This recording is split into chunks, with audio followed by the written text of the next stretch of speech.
ខ្លាចកាន់តែច្រើនតែផ្លូវទៅមុខត្រូវដើរមួយជំហានគិតមួយជំហានមានឧបសគ្គក៏តស៊ូត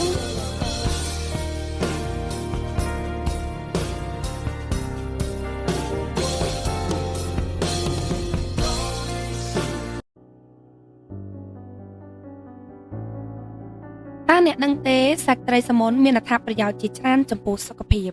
សាច់ត្រីសាម៉ុនមានប្រូតេអ៊ីនជាច្រើនដែលមានសារធាតុចិញ្ចឹមមានប្រយោជន៍ដល់សុខភាពសាច់ត្រីសាម៉ុនដល់អាមីណូអាស៊ីតចាំបាច់ដល់រាងកាយដែលជួយជំនួយដល់សាច់ដុំជួសជុលជាលិកានិងគាំទ្រការដំណើរការរបស់រាងកាយប្រូតេអ៊ីនទាំងនេះងាយស្រួលស្រូបយកនិងមានប្រសិទ្ធភាពក្នុងការជួយអភិវឌ្ឍសាច់ដុំប្រូតេអ៊ីនក្នុងសាច់ត្រីសាម៉ុនមានសារៈសំខាន់សម្រាប់ជួយដល់កុមារយុវវ័យនិងស្ត្រីមានផ្ទៃពោះដើម្បីធានាការលូតលាស់និងការអភិវឌ្ឍឲ្យបានត្រឹមត្រូវ។